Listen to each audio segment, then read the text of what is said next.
So hello everybody, at tayo po ay gagawa ngayon ng maha blanca.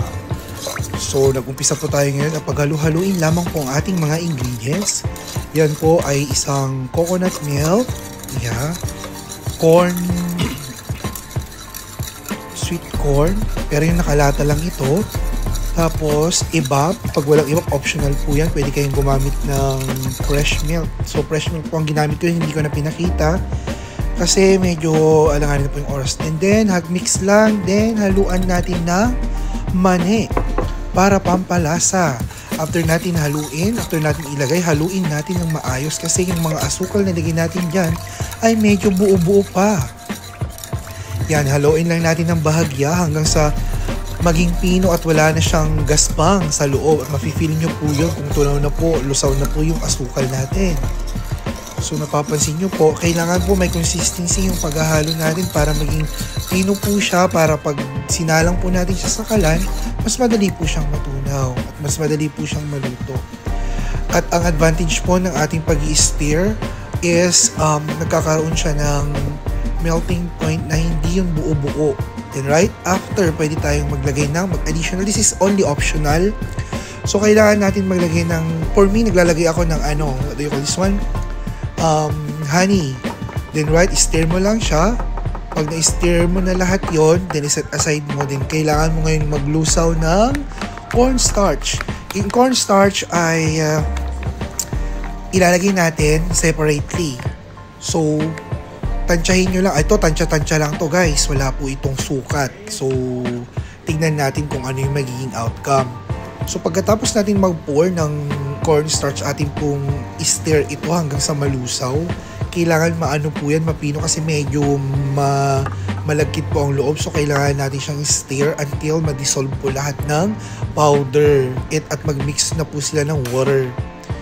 So ayan, na-mix na. So magsasalang na tayo ngayon at unahin natin isalang yung na-mix na natin kanina. Wala po itong cornstarch ha.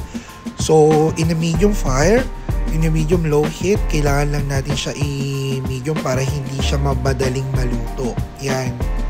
So kailangan consistent pa rin yung paghahalo natin kasi para ma-mix lahat ng mga mixtures natin na linagay tulad ng milk, fresh milk, corn, sugar, honey, and your ibap.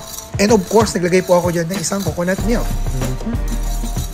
So, atin lang pong stir ng stir until sa ma-dissolve po siya. Kailangan natin siyang paikutin ng paikutin tulad ng pagpapaikot sa'yo ng mahal mo. Ay, sorry. So, ganyan lang. Hayaan lang natin siyang mag-boil ng kahit kaunti or mag-release ng smoke at least. Tapos, haluin lang natin consistency. Ayan. So, tingnan natin yung ano niya. So, i-mix lang natin thoroughly. Alam mo yon, parang so takpan natin. Ayan. So, medyo nag-heat na siya. So, haluin pa rin natin. My God, ang stove namin. Linis. So, never mind. So, ayan, anuhin lang natin siya i-mix lang natin siya ng bonggang-bongga. And then, after, pag mainit na, pwede nyo nang ilagay yung tinunaw nating cornstarch. So, sa mga hindi po nakakalam, ang cornstarch ay ito po yung nakakatulong na maging paste yung amahan natin, no? Para paglagay natin is mag-mix, mag-collab na silang lahat dyan. And kailangan mo siyang i-mix alalay hanggang sa makuha mo yung tamang consistency ng firmness ng para siyang paste like ganon. Kailangan mo lang siyang i-stir ng i-stir para hindi siya magbuo-buo. So andyan na po lahat ng ingredients natin. Bear in your mind that cornstarch is the last one that you are going to put because kailangan natin painitin muna yung mga mixtures natin nauna at pag nakulo na yun at uminit na, pwede na natin ihalo yung ating tinunaw na cornstarch, no? So, haluin lang natin ng haluin. Grabe. Huwag nyo siyang haluin ng mabilis. Yung haluin nyo lang siya ng dahan-dahan and to make sure na lahat ng gilid, lahat ng sulok is mahalo para hindi siya magkaroon ng clogging or magkaroon siya ng dikit-dikit after ng maluto. So, ayan. So, hayaan lang natin siya for a couple of minutes. Tingnan natin. So, haluin mo lang siya ng haluin. Yan. Kasi the more na pino siya, the more na mas masarap siya. Hindi siya magaspang kainin. Ayan, as you can see now, nagkakaroon na siya ng lapot effect. So, lapot effect na po siya. Ayan na yung texture niya right after natin i-mix ng couple of minutes. So, of course, ihalo pa rin natin siya ng ihalo hanggang sa makuha na natin yung, if you feel that something hard to stir, so ibig sabihin po yan is malapit na siyang maluto. So haluin lang natin ng haluin, and then halo lang ng halo, of course. Haluin mo lang, malapit na. Yeah. So ayan po, ito, ganyan lang po ang paggawa ng simpleng maha, mga kaibigan. Napakasimple at napakadali. Yan, affordable pa yung mga ingredients na gagamitin natin. So if I were you guys, mag-watch kayo ng mga YouTube kung so ano yung mga swak sa inyo na gagawin. Yan. So ayan lang, yan, palapot na siya ng palapot. Tingnan nyo siya, oh, may something siya, mixture siya. I think that is the coconut corn. Tapos yung mali naghalo-halo na.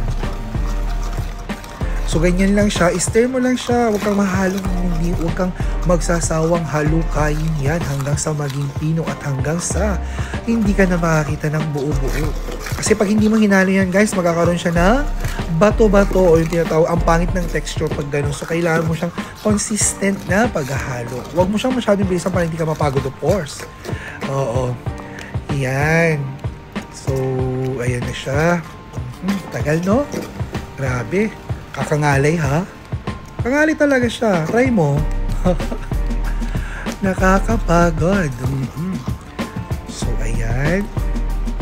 Stir mo lang siya. Stir it up. Stir it down. Turn to the left. And right to the right. Yan. So, ganyan lang kasimple, guys, ang paggawa ng maha. And, yan. Halo pa rin ng halo. Yan. Nakakangalay, pero no choice tayo. Nandito na tayo, eh. Kumbaga sa pangarap, lahat may pagdadaan ng butas. Lahat may pagdadaan ng struggle. So, para mapuntahan mo, para maging pino yan, para mapuntahan mo, daanan mo lahat, pasadahan mo lahat. Yan yung mga stones of sacrifices. Then after that, the end will be your goal. So, achievers ka na. So, pag na-achieve mo na yung consistency tama, so magiging successful na yung texture ng mahal. Sa mga mahalaber yun. Pero hindi naman ako mahalaber. I just try it and I just watch the YouTube and I just want to try because napakadali lang naman at yung ingredients is abot kaya. So, there you have it. The final outcome of our Maha Blanca. So, yan, nakagawa tayo ng dalawang mold. Yan. So, tingnan natin ngayon. Oh my God, the firmness. Ang ganda. Para siyang may cheesy. Yeah, pag nilagyan ko ng cheese ito tsaka buko strips, ang sarap nito. Pero ang sarap, hindi siya masyadong matamis, yung tama lang. Ang sarap. Parang siyang queso di keme. Charing. Parang sarap. So guys, yun lang. Bye-bye!